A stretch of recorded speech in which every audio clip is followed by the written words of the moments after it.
নমস্কার বন্ধুরা, মামিকো ব্লগে সবাইকে স্বাগত জানিয়ে শুরু করছি আজকের পর্ব।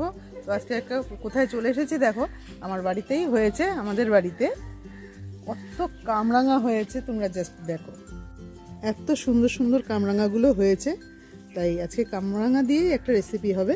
কামরাঙার আচারি চাটনি বানাবো আমি। তো প্রথমে কামরাঙাগুলো তুলে নেব, যেগুলো একটু ইয়েলো ইয়েলো হয়েছে, হলদে হলদে হয়েছে সেগুলো নেব, কারণ সেগুলো একটুখানি টক মিষ্টি একটা ভাব থাকে। যেগুলো একদম সবুজ সবুজ সেগুলো আমি নেব না। দেখো এগুলো, দেখো এগুলো আর কদিন থাকলে পরে এগুলো হলুদ হয়ে যাবে, তখন এগুলো মিষ্টি হয়ে যাবে খেতে। আমি এই হলদে হলদে যেগুলো হয়েছে আমি সেগুলো তুলে নেব। অনেকেই জানে না কামরাঙার কিন্তু অনেক গুণ আছে। কামরাঙা কিন্তু যাদের হাই ব্লাড প্রেশার তাদের কিন্তু খাওয়া খুব ভালো। আর যাদের সুগার আছে, সুগারও কিন্তু নিয়ন্ত্রণে থাকে এই কামরাঙা খেলে। আর যাদের গ্যাসের সমস্যা আছে তারাও কিন্তু খেতে পারে এই কামরাঙা। যে কোনোভাবেই খাওয়া যায়, এটা ফল হিসাবে এমনিও খাওয়া যায়। দেখো এক ঝুড়ি পেরে নিলাম। এবার এগুলো দিয়ে আচারি চাটনি বানাবো। চলো রান্নাঘরে যাওয়া যাক। কামরাঙাগুলো গাছ থেকে পেরে ভালো করে আমি ধুয়ে নিলাম। ধুয়ে প্রথমে দেখো কাটার আগে যে শিরগুলো আছে, এই শিরগুলো কেটে ফেলতে হবে আগে।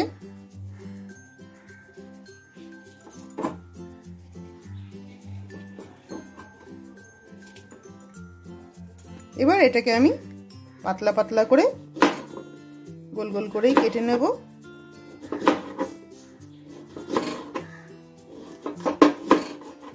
সব কামরাঙাগুলোই আমি এরকম গোল গোল করে কেটে নিলাম।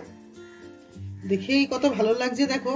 এটা চাটনি তো অবশ্যই আমি করছি রেসিপি, সেটা আলাদা ব্যাপার, কিন্তু তোমাদের হাতের সামনে যদি এরকম হলুদ হলুদ থাকে কামরাঙা, গাছ পাকা কামরাঙা, তোমরা কিন্তু নুন আর একটু লঙ্কার গুঁড়ো মাখিয়েও কিন্তু খেতে পারো, দারুণ লাগে খেতে।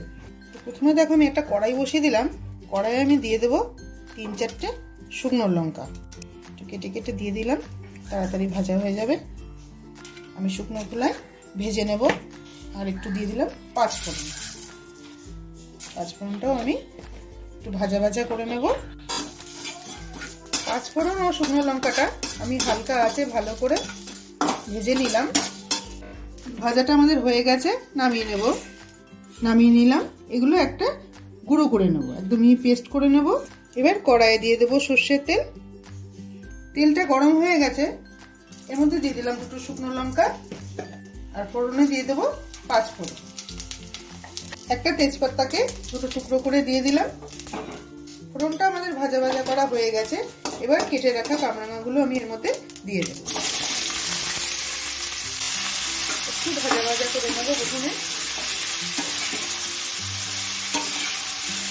2 মিনিট নেড়ে নেওয়ার পরে দেখো কালারটা আস্তে আস্তে চেঞ্জ হওয়া শুরু হয়েছে। এবার এর মধ্যে দিয়ে দেবো আমি অল্প করে হলুদ গুঁড়ো, আর দিয়ে দেবো স্বাদ মতো নুন। অল্প করে কাশ্মীরি লঙ্কার গুঁড়ো দিয়ে দেবো, এটা দেখতে খুব ভালো লাগবে, এর জন্য দিলাম।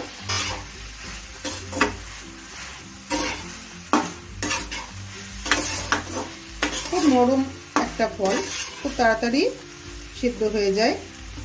এটা রান্না হতে 10 মিনিটও সময় লাগবে না। এবার এর মধ্যে আমি দিয়ে দেবো চিনি। আমি চিনি দিয়ে করছি, তোমরা চাইলে গুড় দিয়েও করতে পারো বা বাতাসা দিয়েও করতে পারো, এতে টেস্টে কোনো ফারাক আসবে না।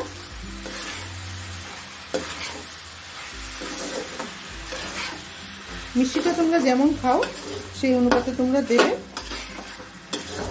আমি একটুখানি টক ঝাল করে বানাবো, এই জন্য খুব মিষ্টিটা আমি দেবো না। আমি এখানে মোটামুটি আমার এখানে কামরাঙা ছিল 500 গ্রামের মতো, তো ওখানে আমি 200 গ্রাম চিনি দিয়ে দিলাম।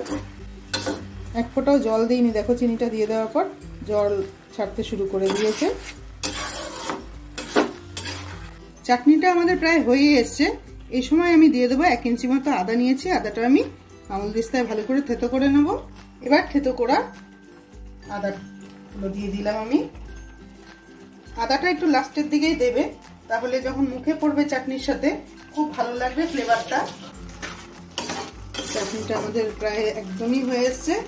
এবার নামাবার আগে যে গুঁড়ো মশলাটা আমি করে রেখেছিলাম, এই গুঁড়ো মশলাটা দিয়ে দেবো। এই মশলাটা দিয়ে দেওয়ার পরে একদম আচারের যে ফ্লেভারটা, সেই ফ্লেভারটা চলে আসবে। বেশি নাড়াচাড়া করলে পরে ভেঙে যায়, একদম নরম ফল। অল্প মতো করে একটু নাড়িয়ে দিলাম। এবার আমি সার্ভ করব। তৈরি হয়ে গেল আমাদের কামরাঙ্গার আচারি চাটনি। খুবই অল্প সময় অল্প উপকরণে হয়ে যায়। বন্ধুরা, ভিডিওটা ভালো লাগলে একটা লাইক করে দিও। আর তুমি যদি আমার চ্যানেলে নতুন বন্ধু হয়ে থাকো তাহলে একটা সাবস্ক্রাইব করে আমার পাশে থেকো। পুরো ভিডিওটা দেখার জন্য অসংখ্য ধন্যবাদ। সবাই ভালো থেকো।